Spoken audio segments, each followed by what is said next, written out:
اللہ وحدہ لا شریک کے پاک کلام کی تلاوت اور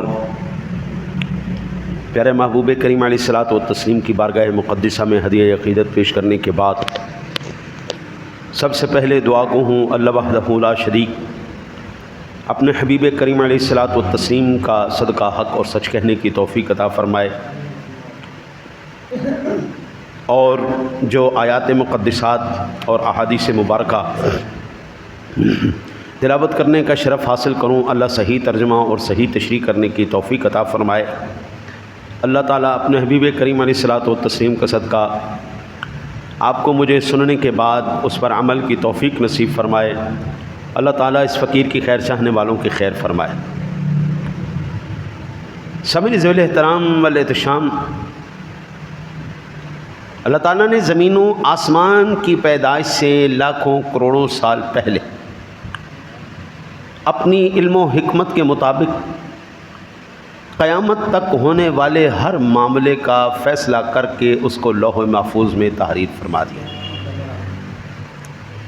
یہ اس کے علم کا کمال ہے کہ ہزاروں سال لاکھوں سال بعد انسان نے اس کے دیے ہوئے اختیار سے جو کچھ کرنا تھا اور دیگر جو بھی کچھ ہونا تھا، ہر معاملے ہر ذرے کی تفصیل اس علیم و خبیر جل جلالہ کو معلوم تھی اور اس نے لوح محفوظ میں لکھوا دی۔ اسے ہم عقیدہ تقدیر کہتے ہیں۔ قرآن و سنت کے کئی مقامات پر اسے بیان فرمایا گیا ہے اور یہ بنیادی اسلامی عقائد میں سے ہے۔ اللہ تعالیٰ نے تقدیر میں انسان کو ملنے والے رزق کا بھی فیصلہ فرما دیا اور اسے عطا ہونے والے خصائل اور اخلاق کا بھی اللہ نے تحریر فرما دیا۔ نہ تو لکھے ہوئے رزق میں کمی بیشی ہو سکتی ہے، نہ اوصاف و اخلاق و بد اخلاقی جو بھی اس کے نصیب میں ہے بدل سکتے ہیں۔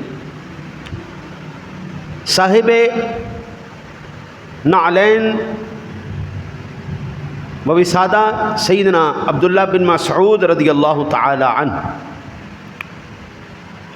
مروی ہے کہ میرے آقا نبی اکرم صلی اللہ علیہ وسلم نے ارشاد فرمایا، ان اللہ قسم بینکم اخلاقکم کما قسم بینکم ارزاقکم، یعنی جس طرح اللہ تعالیٰ نے تمہارے درمیان تمہارے اموال کو ایک معین مقدار میں تقسیم فرما دیا ہے اور تقدیر میں لکھا، ایسے ہی اس نے تمہارے درمیان تمہارے اخلاق اور اعمال کو بھی تقسیم فرما دیا ہے اور اس کو بھی تقدیر میں لکھ دیا ہے۔ یہ المستدرک علی الصحیحین کے اندر 3671 نمبر پر، مسند امام احمد کے اندر 3672 نمبر پر یہ روایت موجود ہے۔ رات کو ہمارے ایک بزرگ تشریف لائے، ہمارے نمازی ہیں، بزرگ آدمی، مجھے کہہ رہے تھے مفتی صاحب بڑا دل دکھتا ہے، آج کے نوجوان کو دیکھ کر بڑی تکلیف ہوتی ہے کہ جو ہمارے دور کے اندر ہمارے اندر ہماری نسل کے اندر ادب اخلاق تھا وہ آج کی نسل میں ختم ہو چکا ہے۔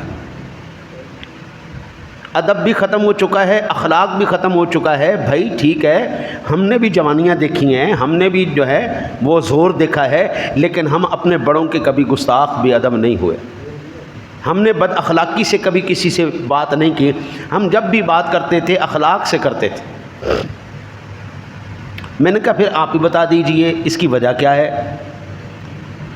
بزرگوں سے سیکھنے کا ایک یہ طریقہ بھی ہوتا ہے، آپ ان سے سوال کریں، وہ آپ کو بتا دیں گے۔ کہنے لگے ہمارے دور کے اندر ہمارے ماں باپ نے 2 کام کیے، ایک ہمیں رزق حلال کھلایا ہے، دوسرا ہماری تربیت کی تھی۔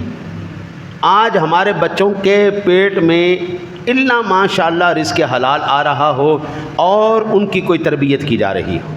بیٹا بڑوں سے ادب سے ملنا ہے، چھوٹوں پہ شفقت کرنی ہے، جھوٹ نہیں بولنا، بے ایمانی نہیں کرنی، فراڈ نہیں کرنا، کوئی بد اخلاقی والا معاملہ نہیں کرنا۔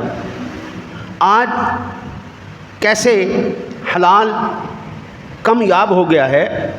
ایک بندہ دکان پہ بیٹھا ہوا ہے, وہ چیز لے کے آیا 2 روپے کی بیچ رہا ہے 4 روپے کی. جب اس سے کہا جائے آپ 3.5 روپے کی دے دیں تو وہ کہتا ہے انہیں دی تو مینوں بھی نہیں آئی. جھوٹ بول دیا. اب یہ جو سودا ہوا یہ حرام ہو گیا,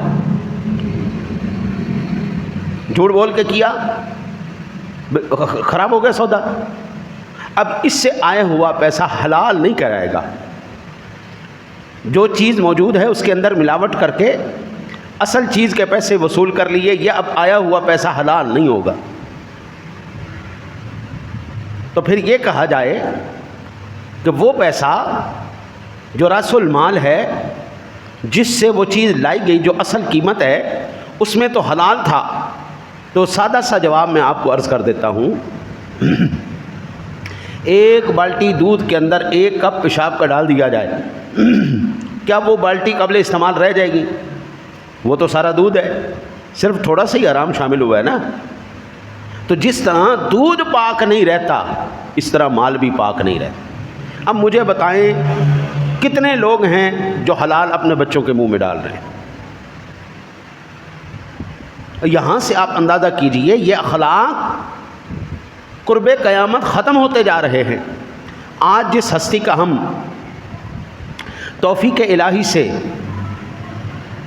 ذکر خیر کرنے جا رہے ہیں, وہ نہ صرف اخلاق کے اندر, آداب کے اندر, کردار کے اندر, قبلہ جو بے مثال ہستی ہے نا, جس کو میرے مصطفیٰ کریم علیہ الصلوۃ والسلام نے ارشاد فرمایا اس سے تو اللہ کے فرشتے بھی حیا کرتے ہیں.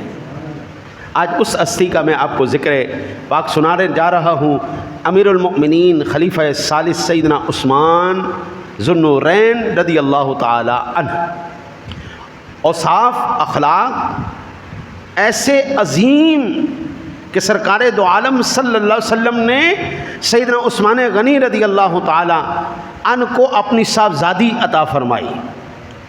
آپ نے رشتہ عطا فرمایا سیدنا رقیہ رضی اللہ تعالی عنہ, اور فرمایا اکرمیہ فإنہ من اشبہ اصحابی بی خلقا. عثمان کی عزت و تکریم کرنا یہ ان افراد میں سے ہیں جن کے اخلاق میرے اخلاق کے زیادہ قریب ہیں. یہ المستدرک علی الصحیحین کے اندر 6854 نمبر پر روایت موجود ہے. ہمارے دور کے اندر دین سے دوری کے سبب اعمال کی صورتحال بھی ناگفتہ بے ہے, اور اخلاق اور عادات بھی حد درجے کا بگاڑ کا شکار ہے. ایسے میں شدت کے ساتھ اس بات کی ضرورت ہے کہ سیدنا عثمان غنی رضی اللہ تعالیٰ عنہ جیسے جلیل القدر بزرگوں کی سیرت کا نور عام کیا جائے, اور ان کے کردار اور اوصاف کو اپنا کر دونوں جہانوں کی بھلائیاں حاصل کی جائیں. حضرت سیدنا ذو النورین عثمان بن عفان رضی اللہ تعالیٰ عنہ کی حیات مبارکہ جو جامع القرآن خلیفہ ثالث امیر المؤمنین ذو النورین پیکر حیا و غنا ابو عبداللہ سیدنا عثمان بن عفان رضی اللہ تعالیٰ عنہ کو اوصاف حمیدہ سے وافر جو حصہ عطا کیا گیا, ان میں سے سرکار دو عالم صلی اللہ علیہ وسلم کے اعلان نبوت سے پہلے دور جاہلیت میں بھی آپ ایسے نیک سیرت تھے. کبھی شراب نہیں پی, کبھی بدکاری نہیں کی, کبھی چوری نہیں کی, نہ کبھی انہوں نے ساری زندگی گانا گایا, اور نہ کبھی جھوٹ بولا. آج ہم ان چیزوں کی اہمیت بیان کر سکتے ہیں کہ بلا یہ کردار کی شاہ سواری تھی جب آپ نے اسلام کو قبول کیا. ساری زندگی میرے آقا نبی اکرم صلی اللہ علیہ وسلم کے دین متین کی خدمت کی, وقف کر دیا اپنے آپ کو, تمام غزوات میں نمایاں خدمات سر انجام دیں. ایک تو ہوتا ہے خود شامل ہونا, وہ خود تو شامل ہوئے سو ہوئے, جو مجاہد کو جہاد کے لیے کوئی اسلحہ کوئی سامان لے کے دے, حضرت وہ بھی مجاہدین میں ہی شمار ہوتا ہے. عثمان غنی نہ صرف خود شریک ہوئے بلکہ انہوں نے مجاہدین کو سامان بھی جو ہے آقا جی کے حکم پر عطا فرمایا. ہمیشہ اخلاص کے ساتھ اپنا مال کثیر راہ خدا میں خرچ کیا۔ حضرت اس دور میں کیا امیر اور کوئی نہیں تھے؟ مال والے اور کوئی نہیں تھے، لیکن حضرت عثمان غنی ذو النورین رضی اللہ تعالیٰ عنہ ہی کا مال کیوں آج تک یاد کیا جا رہا ہے؟ کیونکہ سب سے زیادہ یہ مال حضور نبی اکرم صلی اللہ علیہ وسلم کے قدموں پہ نچھاور کیا کرتے تھے، اللہ کے حکم پہ پیش کیا کرتے تھے۔ میرے آقا نبی اکرم صلی اللہ علیہ وسلم نے آپ کو جنت کی اور شہادت کی خوشخبری عطا فرمائی۔ یہ دو ایسی چیزیں قبلہ جو نصیب سے ملتی ہیں، ایک شہادت، دوسری جنت۔ جنت ہر ایک کے نصیب میں نہیں ہے، جنت صرف میرے اللہ کا فیصلہ ہے۔ وہ جس کو چاہے جنت عطا فرمائے، وہ جس کو چاہے 2 مرتبہ عطا فرمائے۔ یعنی فرمایا وَلِمَنْ خَافَ مَقَامَ رَبِّهِ جنتان، اللہ تعالیٰ سے جو ڈر گیا اللہ اس کو 2 جنتیں عطا فرمائے گا۔ وَلِمَنْ خَافَ مَقَامَ رَبِّهِ جنتان، جو اللہ سے ڈر گیا اللہ اس کو جنت عطا فرمائے گا۔ سرکار دو عالم صلی اللہ علیہ وسلم نے جو آپ کو یہ فضیلت عطا کی ہے، تاریخ انسانیت کے اندر صرف اور صرف یہ پوری انسانی تاریخ کے اندر واحد سیدنا عثمان غنی رضی اللہ تعالیٰ عنہ کی ذات گرامی ہیں کہ جن کو اللہ تعالیٰ نے یہ اعزاز دیا کہ ایک بندے کے نکاح میں نبی کی 2 بیٹیاں آئی ہوں۔ اللہ اکبر، یا رسول اللہ، یہ پوری انسانی تاریخ کے اندر کوئی نہیں ہے جی۔ ہاں جی، آدم علیہ السلام سے لے کے جناب رسالت مآب صلی اللہ علیہ وسلم تک یہ اعزاز کسی اور کو حاصل ہے نہیں ہے۔ میں قربان جاؤں یار، 2 شہزادیاں، یہ میں آپ کی حیات مبارکہ کا خلاصہ عرض کرتا جا رہا ہوں تاکہ زیادہ سے زیادہ میں ان کے خصائل اور فضائل میں آپ کے بارگاہ میں عرض کروں، پھر انشاءاللہ تعالی تفصیل سے ان کا ذکر کریں گے۔ اب اگر ہم آپ کی حیات مبارکہ کہ ماہ و سال کا تھوڑا سا اندازہ کریں، اس پر نظر دوڑائیں تو قبلہ ون لائنر عام الفیل کے 6 سال،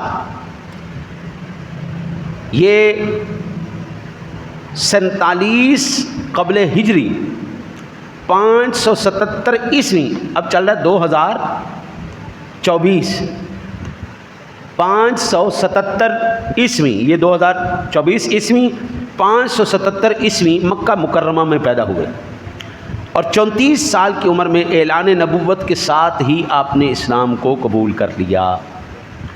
پھر 13 سالہ مکی اور 11 سالہ مدنی دور میں رسول اللہ صلی اللہ علیہ وسلم کے نہایت قریبی خدمت گزار رہے۔ یعنی وصال نبوی کے بعد 12 سال شیخین کریمین کے وزیر و مشیر خاص کے طور پر خدمات سر انجام دیں۔ محرم الحرام 24 ہجری سے ذوالحجہ 35 ہجری تک 12 سال خلیفۃ المسلمین کے منصب جلیل پر فائز رہے۔ باغیوں کی طرف سے گھر کے محاصرہ اور قاتلانہ حملے کے بعد 82 سال کی عمر میں 18 ذی الحجہ 35 ہجری کو جمعۃ المبارک کے دن روزے کی حالت میں قرآن کریم کی تلاوت کرتے ہوئے جام شہادت نوش کیا۔ اب جنت البقیع میں قیامت تک وہ آرام فرما ہے، اور عثمان غنی رضی اللہ تعالیٰ عنہ کی شہادت کا گواہ خود قرآن ہے۔ جس وقت آپ پر تلوار چلائی گئی تو آپ کا خون قرآن پاک کے ان الفاظ پر فَسَيَكْفِيكَهُمُ اللَّهُ وَهُوَ السَّمِيعُ الْعَلِيمُ کے اوپر گرا۔ قیامت تک آپ کو تلاوت کا ثواب عطا فرمایا جاتا رہے گا۔ میرے آقا نبی اکرم صلی اللہ علیہ وسلم کے آپ کے فرمان کے مطابق نبی اکرم صلی اللہ علیہ وسلم کے ہمراہ میدان محشر کی طرف روانہ ہوں گے، پھر امام الانبیاء کے ہمراہ جنت کے اعلیٰ مقام پر تشریف لے جائیں گے۔ یہ حضرت محترم حضرت سیدنا عثمان غنی رضی اللہ تعالیٰ عنہ کی زندگی کا خلاصہ تھا۔ اب ہم اگر حضرت عثمان غنی رضی اللہ تعالیٰ عنہ کی حیات مبارکہ میں تفصیلاً اگر ہم نظر ڈالیں تو اس دنیاوی مال و دولت اس بات کی نشانی نہیں کہ اللہ تعالیٰ اپنے بندے کو نوازنا چاہتا ہے. پیسہ اور مرتبہ یہ اس بات کی نشانی نہیں ہوتی کہ اللہ کا بڑا ہی کرم ہے. اللہ تعالیٰ نے یہ کافروں کو نہیں دیا ہوگا. بھائی کافروں کے پاس تو ہمارے سے زیادہ ہے. تو پیسہ اور مرتبہ یہ کبھی بھی اللہ تعالیٰ کے فضل کی دلیل نہیں ہوتی، بلکہ اللہ کے فضل کی، اس کے کرم کی دلیل کیا ہوتی ہے؟ بندے کے دل کو یوں غنی کر دے کہ دنیاوی مال و دولت کا لالچ رہے ہی نہ. بھائی آج دنیا کے اندر ہر ایک بندے کی یہی تمنا ہے، ہائے پیسہ، ہائے پیسہ، ہائے مرتبہ، ہائے سیٹ، ہائے ہور بھی آوے لکھاں آن، کروڑاں آن، ارباں آن. حضرت سیدنا ابو ہریرہ رضی اللہ تعالی عنہ روایت کرتے ہیں کہ میرے آقا نبی اکرم صلی اللہ علیہ وسلم نے فرمایا لیس الغنا عن کثرت العرض ولکن الغنا غنى النفس، یعنی حقیقت میں مالداری یہ نہیں کہ مال و اسباب کی کثرت، ہاتھ غنی ہو، لیکن حقیقی مالداری یہ ہے کہ دل کا غنی ہو. صحیح بخاری شریف میں 6446 نمبر پر یہ روایت موجود. اور اصل امیر وہ ہے جس کے دل کو مخلوق سے بے نیاز کر دیا گیا، قناعت اور صبر اور رضا کی توفیق عطا فرما دی گئی. حضرت یہ لوگ در رسول جب حاضر ہوئے، عشق رسول نے، محبت رسول نے، میرے آقا نبی اکرم صلی اللہ علیہ وسلم کے دیدار نے ان کی ساری نفسانی خواہشات کو ختم کر دیا اور اس کائنات کے سب سے گولڈن دل بنا دیے. وہ ہستیاں سب سے بہترین اور عالی ظرف ہستیاں ہو گئیں. اللہ اکبر. جس خوش نصیب کا دل غنی ہو جائے، مولانا روم رحمۃ اللہ تعالی علیہ فرماتے ہیں فقیر آدمی بادشاہ بھی بن جائے اس کی فقیری نہیں جاتی. اس کی فطرت کے اندر بھیک مانگنا ہے، وہ بادشاہ بن کے بھی بھیک مانگے گا. بادشاہ آدمی فقیر ہو جائے وہ فقیری میں بھی بادشاہی کرے گا. اس کی عادت میں بادشاہی کرنا ہے، اس کی عادت میں غنا ہے، اس کو کوئی فرق نہیں پڑتا.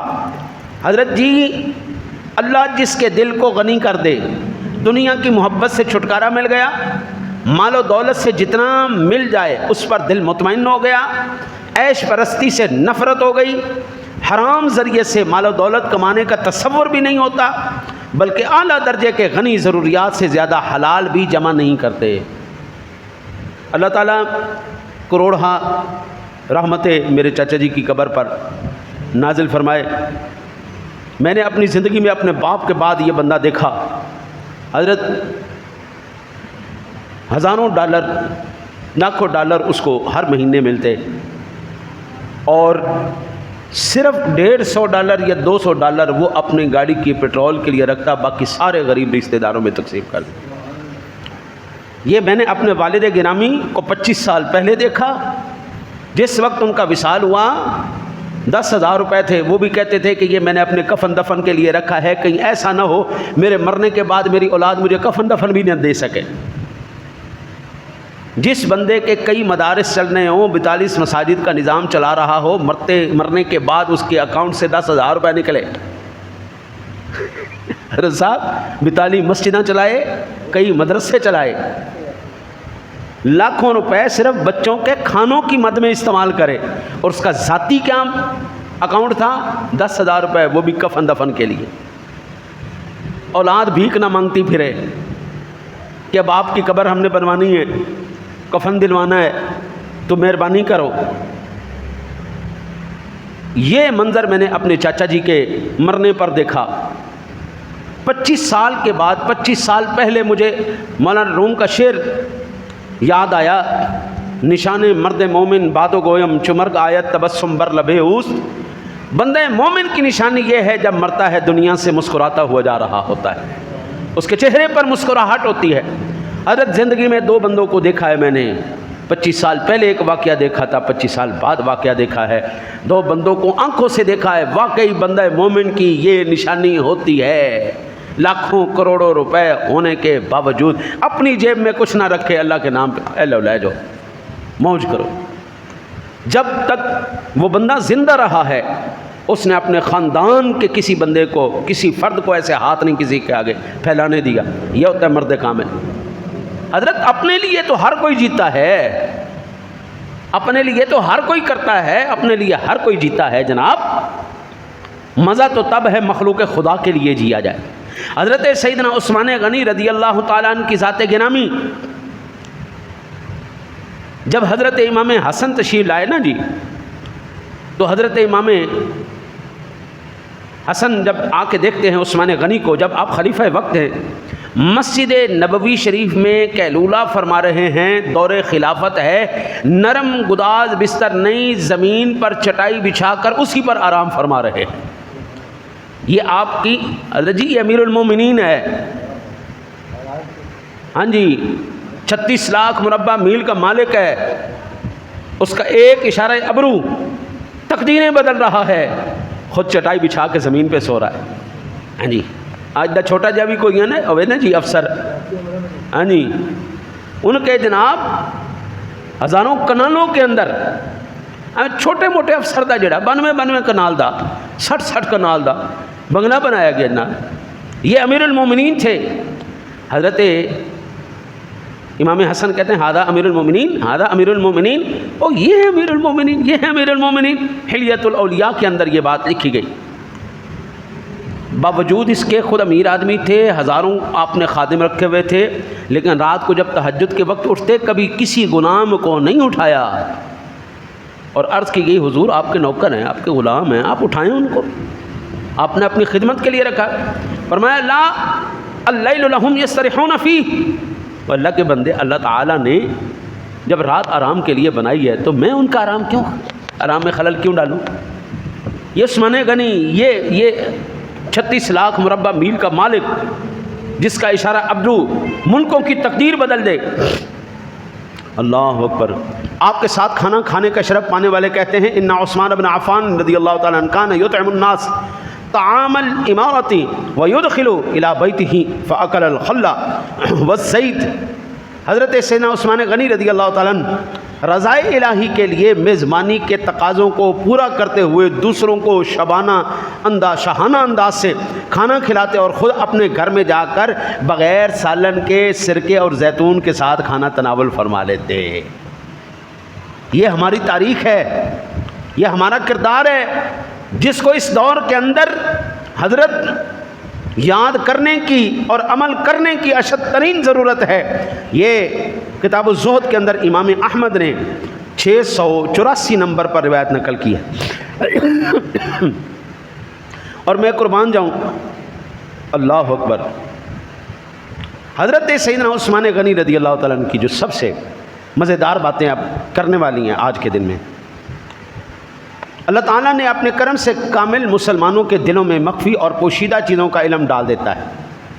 وہ علامات اور نشانیاں دے کر حقیقت جان لیتے ہیں اور صدیوں بعد ہونے والی باتوں کو یوں صحیح بیان کرتے ہیں جیسے اپنی آنکھوں سے دیکھ رہے ہیں. اس خوبی کو ہم بصیرت اور فراست کہتے ہیں. جتنا ایمان کامل ہوتا ہے فراست بھی اتنی ہی زیادہ ہوتی ہے. حضرت سیدنا ابو سعد بن مالک خدری رضی اللہ تعالیٰ عنہ روایت کرتے ہیں کہ میرے آقا نبی اکرم صلی اللہ علیہ وسلم نے فرمایا اتقوا فراست المؤمن فإنه ينظر بنور اللہ. مومن کی نور فراست سے ڈرو، وہ اللہ کے نور سے دیکھتا ہے. اس بات سے ڈرو کہ اللہ تعالیٰ اسے مخفی اور پوشیدہ باتیں بتا دے اور تمہیں شرمندگی کا سامنا کرنا پڑے. سامعین ذوی الاحترام والاحتشام،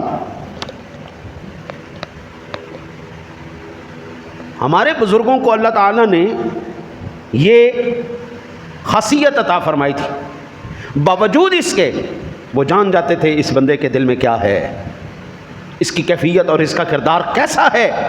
باوجود اس کے وہ پھر بھی صرف نظر کر جاتے تھے. حضرت سیدنا عثمان غنی رضی اللہ تعالیٰ عنہ کا بصیرت کا اگر میں ایک واقعہ آپ کے سامنے عرض کروں، آپ نے ایک بندے کو وضو کرتے ہوئے دیکھا، اور وضو کرتے ہوئے نا جی وہ بندہ کیا کر کے آیا تھا؟ باہر سے بد نگاہی کر کے آیا تھا. باہر سے بد نگاہی کر کے آیا. ہمارے آج کل نوجوان ایسے ہی، نوجوان تو نوجوان ہمارے تو آج کل بابے بھی اتنے خراب ہو گئے، مہربانی ہے جی سوشل میڈیا دی، اللہ تعالیٰ معاف کرے۔ بعض اوقات دل ایسا کرتا ہے، ایسے ایسے خناس قسم کے مل جاتے ہیں، بچیاں جا رہی ہوتی ہیں جی ان کی پوتیوں کی عمر کی، ان کو ٹونٹ کریں گے، ان کو چھیڑیں گے، ایسے خوفناک قسم کے بابے، اللہ تعالیٰ معاف کرے۔ ہم تو نوجوانوں کو کیا کہیں، بابے خناس ہو گئے، جاتے ہوئے بچیوں کو چھیڑیں گے۔ اچھا جی، میری بچی آ کے بتا رہی تھی، وہ ایک بزرگ آدمی ہمیں اس طرح ٹونٹ کرتا ہے، میرے متھے لگا میں کہ کم از کم بندہ اور کسی شاید حیا نہ کرے، چٹے والاں دا ہی حیا کر لیندہ ہے، تو ایسا خبیث آدمی ہے، تو اپنے چٹے والاں دا بھی حیا نہیں کیتا۔ حضرت افسوس کی بات ہے نا، ہماری نگاہیں پاک نہیں ہیں، ہماری نگاہیں پاک نہیں ہیں، ہماری سوچیں پاک نہیں ہیں، ہمارے کان پاک نہیں ہیں، ہمارے کردار پاک نہیں۔ ہم کہتے ہیں آج ہمیں کرامتیں نظر آئیں، تیرے ورگے پلیت بندے نو اللہ دا ولی نظر آئے۔ ولایت کیسے ملتی ہے، فراست کیسے ملتی ہے، بصیرت کیسے ملتی ہے۔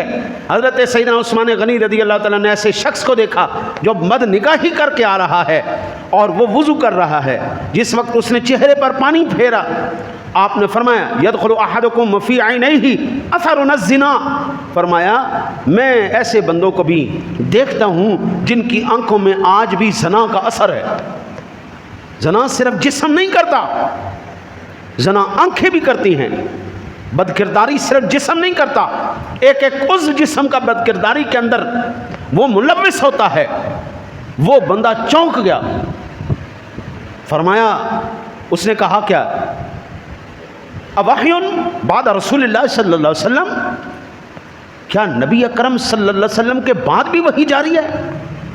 حضرت یہ تو بڑی پرسنل بات تھی نا، کسی کا دیکھنا کسی کو پتہ چل جائے، یہ تو بڑی پرسنل بات تھی۔ فرمایا، وہ کہنے لگا بندہ چونک گیا کہ کیا نبی اکرم صلی اللہ علیہ وسلم کے بعد بھی وحی جاری ہے؟ آپ کو کیسے پتہ لگ گیا میں بدنگاہی کر کے آ رہا ہوں؟ فرمایا وَلَكِنَّهَا فِرَاسَةٌ، کیا تو نے یہ بات نہیں سنی؟ نبی اکرم صلی اللہ علیہ وسلم نے ارشاد فرمایا اتقوا فراست المؤمن فإنه ينظر بنور اللہ، اوے اللہ کے بندہ مومن کی نور فراست سے ڈرو، وہ اللہ کے نور سے دیکھتا ہے، اللہ جس کو چاہتا ہے دکھوا دیتا ہے۔ دیکھ بھئی اس بندے کا راز کیا ہے، دیکھ اس بندے کا راز کیا ہے۔ کہا آپ کو کیسے پتا چلا؟ کہا جب تم چہرہ دھو رہا تھا اس وقت یہ گناہ زمین پر گر رہا تھا، تیرا وہ گناہ گرنا میں دیکھ رہا تھا۔ یہ عثمان غنی رضی اللہ تعالیٰ عنہ کی ذات گرامی۔ حضرت ہماری جس سے نگاہیں پاک ہو گئیں، اللہ کی قسم ہم جیسا معاشرہ پوری دنیا میں آج نہیں ہے، جیسا ہمارا کردار ہے، ہمارا اخلاق ہے، اس وقت صرف ہم کسی غیر کی نقل کرنے کے پیچھے لگے ہوئے ہیں۔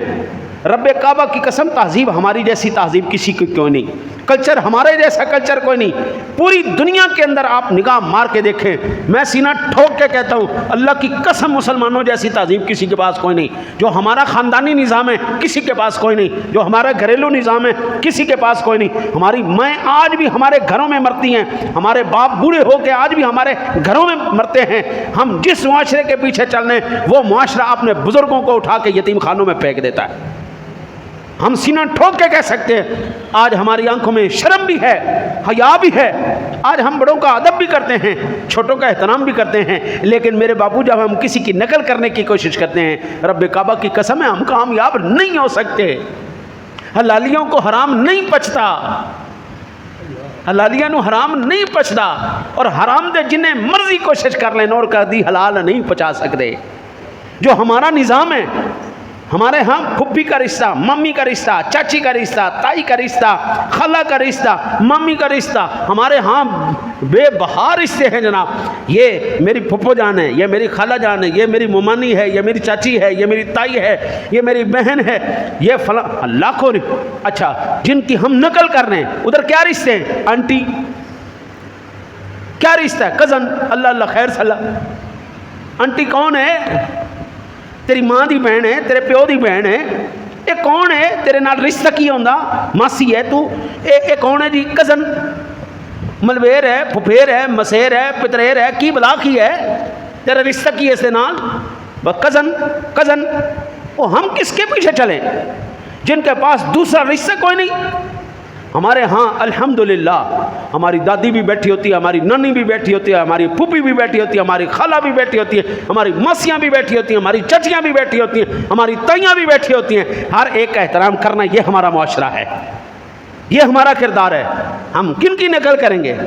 جن کے پیچھے ہم چلیں گے ان کے پاس ہے کیا سوائے فحاشی کے, سوائے اوریانی کے, سوائے ڈرگز کے, نشے کے, سوائے ضلالت کے, سوائے ان کے پاس حرام خوری کے علاوہ کیا ہے؟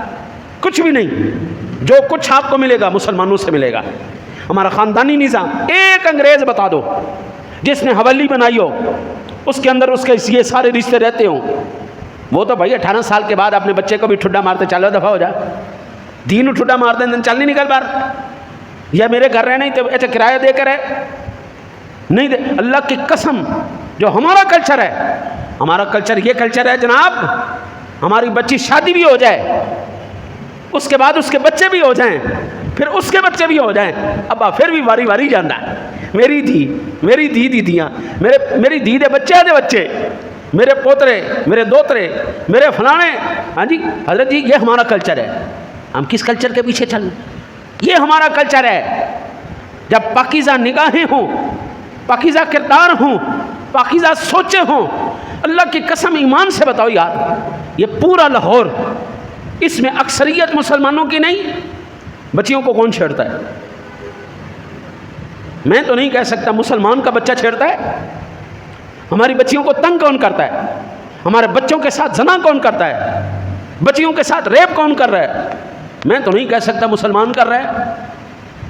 اتنے اگر مسلمان بھائی جو میرے مصطفیٰ ہمارا رشتہ بنا کے گئے ہیں, ہر مسلمان کا بھائی ہے. میرے مصطفیٰ نے کہا, قرآن نے کہا وَأَزْوَاجُهُ أُمَّهَاتُهُنَّ, نبی کی بیویاں تمہاری مائیں ہیں, نبی تمہارے باپ ہیں. ایک باپ ہو, ایک ماں ہو, اس کی بچی کی عزت لٹ جائے اور سارے بھائی خاموش رہیں,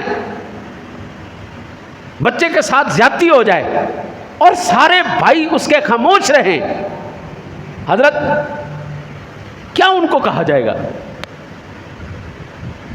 اسلام اس دن قائم ہوگا جس دن یہاں سے لے کر مدینے تک میری کوئی بہن بیٹی جائے اور کسی کی جرت نہ ہو اس کی طرف آنکھ اٹھانے کی.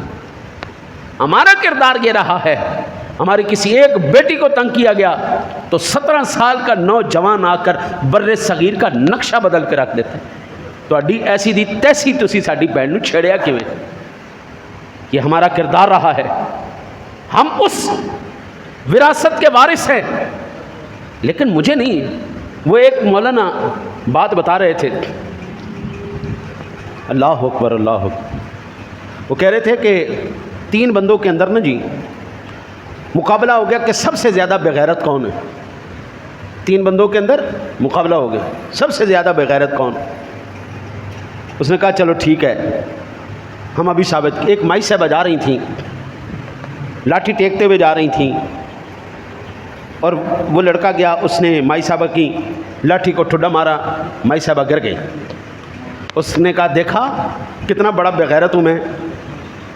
اس نے کہا یہ کو بغیرتی ہے, ابھی میں تجھے بتاتا ہوں. وہ گیا, اس نے مائی صاحبہ کو ٹھڈے مارے اور ان کو چیخیں نکلوائی, آ کے کہنے لگا میں سب سے زیادہ بغیرت ہوں. تیسرا کہنے لگا چپ کر جاؤ, سب تو بڑا بغیرت میں ہاں, چپ کر جاؤ. اس نے کہا کیوں, تو سب سے بڑا بغیرت کیوں ہو گیا؟ اس نے کہا اس لیے کہ جس کو تم نے مارا پیٹا, جس کے ساتھ زیادتی کی, وہ میری ماں تھی. میں سب سے بڑا بغیرت اس کو کہوں گا جس نے فلسطین پہ حملہ کیا. اس سے بڑا بغیرت وہ ہے جو اس فلسطین پر جو ظلم و ستم ہو رہا ہے ان کے مددگار بن رہے ہیں. اور اس سے بڑا بغیرت وہ ہے جو ان فلسطینیوں کے وارث ہیں. سارے چپ کر کے دیکھ رہے ہیں. کتے کی تنظیمیں ہیں جی, کتوں کی تنظیمیں, جانوروں کے حقوق کی تنظیمیں. کسی کتے کے ساتھ کچھ ہو گیا, اللہ کی قسم یہ عید کے دن گزرے, کسی نے سندھ کے وڈیرے نے اونٹنی کی ٹانگ کاٹ دی ہیں جی سوشل میڈیا تے ہلے آ ہوئے ہوئے ہوئے ہوئے ہوئے اٹھنی دی ٹنگ کٹی گئی، اٹھنی دی ٹنگ کٹی گئی۔ وہ فلسطین کے اندر جن لاکھوں ماؤں اور بچوں کی گردنیں کاٹ دی گئی اس پر کیوں نہیں بولا کوئی؟ بولنا تو ادھر چاہیے تھا۔ حضرت ایک اونٹنی کی ٹانگ کٹی، ساری دنیا کی حقوق جانوروں کی تنظیمیں جناب ہلچل مچ گئی۔ بس اس قوم کو اسی طرف لگا دو۔ اللہ کی قسم ہماری یہ تہذیب نہیں ہے، اللہ کی قسم ہمارا یہ معاشرہ اور کلچر نہیں ہے۔ ہمارا کلچر کچھ اور ہے، ہم نقل کسی اور کی کر رہے ہیں۔ ہم وہ کہتے ہیں کوا چلا ہنس کی چال، اپنی بھی بھول گیا۔ ہمیں کوئی دکیا نوسی کہتا ہے کہتا رہے، ہمیں کوئی پرانے خیال کا کہتا ہے کہتا رہے۔ حضرت ہم نے 1400 سال پہلے آئے ہوئے قرآن کو ماننا ہے، ہم نے 1400 سال پہلے آئے ہوئے نبی کے پیغام کو ماننا ہے۔ ہمیں صرف اس سے غرض ہے، ہم صدیوں پیچھے کھڑے ہیں لیکن اللہ کی قسم کل حشر والے دن یہی سب سے آگے کھڑے ہوں گے، صرف انہی بنیادوں کے اوپر۔ حضرت سیدنا عثمان غنی رضی اللہ تعالیٰ عنہ خلیفہ بننے کے بعد سب سے پہلا جو آپ نے پیغام بھجوایا اپنے گورنروں کو وہ یہ تھا، اما بعد فإن اللہ امر الائمۃ ان یکونوا رعاۃ ولم یتقدم الیہم ان یکونوا جباۃ وان صدر هذه الامة خلقوا رعاۃ لم يخلقوا جباۃ ولا يكونوا شکن ائمتکم ان یصیروا جباۃ ولا يكونوا رعاۃ فاذا عادوا كذلك انقطع۔ اور آپ نے الحیاء والامانہ والوفا، یہ حضرت عثمان غنی رضی اللہ تعالیٰ عنہ اپنے ائمہ یعنی گورنروں کو یہ آپ سب سے پہلے آتے ہی حکم دے رہے ہیں۔ حمد و صلوات کے بعد اللہ تعالیٰ نے حکمرانوں کو پابند کیا ہے کہ وہ رعایا کے محافظ اور نگران بنیں۔ یہ اجازت نہیں دی کہ صرف ٹیکس جمع کرنے والے ہو جائیں۔ سرکار دو عالم صلی اللہ علیہ وسلم کے پہلے جانشین نگران اور محافظ ہی تھے، صرف ٹیکس وصول کرنے والے نہیں تھے۔ تاہم عن قریب تمہارے حکمران خدمت گزار اور نگران بننے کے بجائے ٹیکس خور بن جائیں گے۔ جب ایسا ہوگا تو حیا، دیانتداری، وفا جیسے اخلاق ختم ہو جائیں گے۔ تاریخ الرسل والملوک، تاریخ طبری جلد نمبر 4 صفحہ نمبر 244۔ یہ 14 صدیاں پہلے کون کہہ رہا ہے؟ عثمان غنی رضی اللہ تعالیٰ عنہ۔ حضرت گورنروں کو انہوں نے کیا پیغام بھیجا؟ ٹیکس نہیں جمع کرنے، غریب آدمی کھائے نہ کھائے، کھل لو آن دی ٹیکس لیا بھائی، ادھر لیا۔ کہتے جی ہماری قوم ٹیکس چور ہے، مجھے اس مسجد کے اندر اس بندے سے لے کے اس بندے تک ہر ایک بندہ ٹیکس پیئر لگ رہا ہے۔ ماچس ہم خریدتے ہیں چولہا جلانے کے لیے، اس کے اوپر ٹیکس آلریڈی آپ پے کرتے ہیں۔ پانی آتا ہے، پانی کا ٹیکس اب بل کے اندر ٹیکس لکھا ہوتا ہے، بجلی کا بل، گیس کا بل، اس کے اوپر ٹیکس لکھا ہوتا ہے، ایک نہیں 700 ٹیکس لکھے ہوتے ہیں۔ آپ جو چیز بھی استعمال کرتے ہیں آپ پہلے ٹیکس دیتے ہیں، اس کے بعد آپ کھاتے ہیں، پھر اللہ جانے ٹیکس چور کون ہے۔ بھئی ہم گاڑیوں پہ سفر کریں تو ہم جناب کرائے کے ساتھ ٹیکس ادا کریں، سیلریاں بنیں سیلریوں کے ساتھ ہم ٹیکس ادا کریں، ہم کوئی شے خریدیں، پانی خریدیں، دنیا کی کوئی شے بھی خریدیں ٹیکس ادا کریں، پھر اللہ جانے ٹیکس چوری کون کرتا ہے؟ ہمیں یہ سمجھ میں نہیں آئی۔ حضرت عثمان غنی رضی اللہ تعالیٰ نے کیا کہا؟ آپ نے فرمایا فَإِذَا عَادُوا كَذَلِكَ انْقَطَعَ الْحَيَاءُ وَالْأَمَانَةُ وَالْوَفَاءُ۔ آپ فرماتے ہیں جب بندے صرف یہ حکمران صرف ٹیکس خور بن جائیں گے، جب ایسا ہوگا 3 چیزیں چلی جائیں گی، حیا چلی جانی، دیانتداری چلی جانی، وفا ختم ہو جانی۔ یہ 3 چیزیں ارباب اقتدار میں ڈھونڈ کے دکھاؤ۔ ہر ایک دوسرے کو کہنے والا ہے تو چور تے تو چور تے تو چور تے تو چور۔ کوئی یہاں پہ صحیح بھی ہے؟ حضرت عثمان غنی رضی اللہ تعالیٰ عنہ اپنے گورنروں کو پہلا خط ٹیکس کے متعلق لکھا، پھر آپ نے حالات کی پیشن گوئی بھی فرمائی۔ آپ کی پیشن گوئی کا کامل مظاہرہ ہم آج اپنے دور میں کر رہے ہیں۔ ملک کا نظام چلانے کے لیے اسلامی حکومت کو یہ اجازت ہے کہ وہ بیت المال قائم کرے اور اس کے وسائل کا انتظام کرنے کے لیے ٹیکس وغیرہ لاگو کرے، تاہم یہ ضروری ہے کہ ملک کی ضرورت کے مطابق ہی ٹیکس مقرر کیا جائے۔ حضرت جی گندم ہمارے پاس وافر، کپاس وافر، ہمارے پاس چاول وافر، دنیا کی ہر نعمت وافر، پھر اللہ جانے قحط کہاں سے آ جاتا ہے؟ سب کچھ زائد ہونے کے پھر اللہ جانے یہ کمیاں کہاں سے آ جاتی ہیں؟ عثمان غنی کی وہی بات، جب صرف مقصد ایک ہوگا ٹیکس جمع کرنا، حیا بھی گئی، اخلاص بھی گیا، امانت داری بھی گئی، چلو دیانت داری بھی گئی، ختم ہوگی گل۔ میں حضرت عمر بن عبدالعزیز رضی اللہ تعالیٰ عنہ کی بات کرتا ہوں۔ آپ جس وقت خلیفہ وقت بنے، آپ نے اپنا سارا مال، یہ عمر بن عبدالعزیز کو معمولی بندہ نہیں سمجھنا، یہ وہ بندہ تھا جس نے ایک دفعہ کپڑے پہنے دوسری دفعہ نہیں پہنے، جس کا ایک ایک جو لباس تھا وہ آج کل کے گوچی کے سوٹ سے مہنگا تھا، 10 لاکھ روپے کا ایک ایک سوٹ پہننے والا بندہ، اور جب چلتا تھا آگے بھی 10-15 اس کے خادم، پیچھے بھی 10-15 خادم، یہ اس کا اپنا ذاتی پیسہ، حلال کا پیسہ تھا۔ جب خلیفہ وقت بنا اس نے سارا کچھ بیت المال میں جمع کروا دیا۔ حضرت عثمان غنی رضی اللہ تعالیٰ عنہ کہتے ہیں ٹیکس اتنا زیادہ نہ ہو کہ عوام کی برداشت سے باہر ہو جائے، ٹیکس کو اچھی طریقے سے وصول کر کے بہترین قومی اور عوامی مفاد میں استعمال کیا جائے۔ یہ سارے منشور جتنا بھی ہے یہ عثمان غنی ہمیں دے چکے ہیں، ہمارے خلفاء دے چکے ہیں۔ ہمارے پاس ایک معاشرتی نظام ہے، معاشی نظام ہے، ہر ایک ہمارے پاس سلسلہ ہے۔ جس دن سے ہم نے اس نظام کو پس پشت ڈال کر نکالی کرنا شروع کی ہے، سوائے ہمارے ہاں ذلت کچھ آئی؟ کچھ بھی آئے؟ 76 سال ہر نظام اپنایا گیا نا جی، ہر نظام کو، جمہوری نظام بھی، ڈکٹیشن والا بھی نظام بھی، فوجی نظام بھی، سارے نظام اپنا لیے گئے۔ یار ایک باری نظام مصطفیٰ بھی ذرا آزما کے دیکھ لو نا یار، ایک موقع اس کو بھی دو نا، ایک موقع نظام قرآن کے نظام کو بھی دو، حدیث کے نظام کو بھی دو۔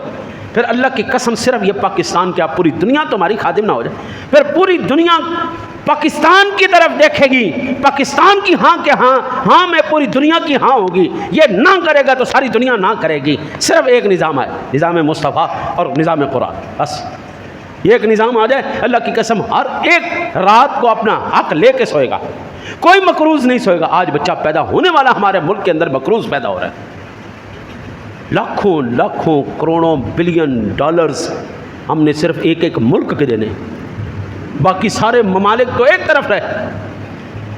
حضرت عثمان غنی رضی اللہ تعالیٰ عنہ، سیدنا عقبہ بن عامر رضی اللہ تعالیٰ عنہ روایت کرتے ہیں میرے آقا نبی اکرم صلی اللہ علیہ وسلم نے ارشاد فرمایا لا يدخل الجنت صاحب المقسن، سنن ابو داؤد شریف کے اندر 2937 نمبر پر یہ حدیث ہے۔